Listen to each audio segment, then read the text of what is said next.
Et yop tout le monde, j'espère que vous avez la forme. Aujourd'hui on se retrouve pour le tuto comment charger son overboard. Et excusez-moi pour la qualité si ça bouge comme ça et tout. C'est parce que je filme avec mon téléphone, voilà. Donc aujourd'hui comment charger son overboard. Pour ça vous aurez besoin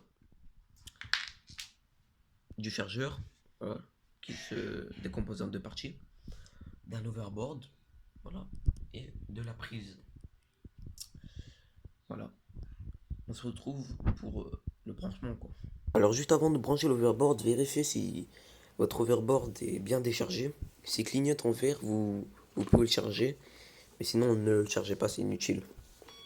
Moi, il est chargé au maximum, je vous préviens. Bon, voilà. S'il est comme ça sert strictement à rien de le charger.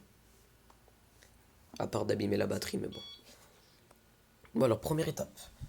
Vous allez prendre la prise, voilà, qui est au bout. Vous allez la brancher. Voilà, elle est branchée. Deuxième étape. C'est très simple. Le bout qui est à la prise, vous allez le mettre dans les deux trous ici. On se retrouve quand vous avez branché le tout, c'est-à-dire prise, chargeur. Vous allez brancher le bout final, celui-ci. Vous allez le brancher ici, dans le trou. Alors il y a un truc, il y a un ordre spécial à faire.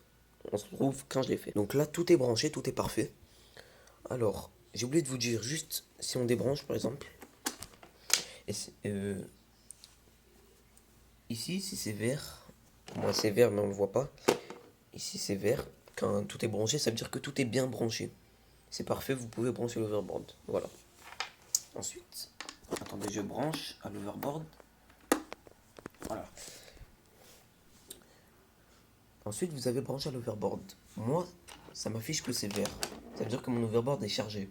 Ok? Si vous, c'est rouge, ce qui est tout à fait normal, ça veut dire qu'il n'est pas chargé.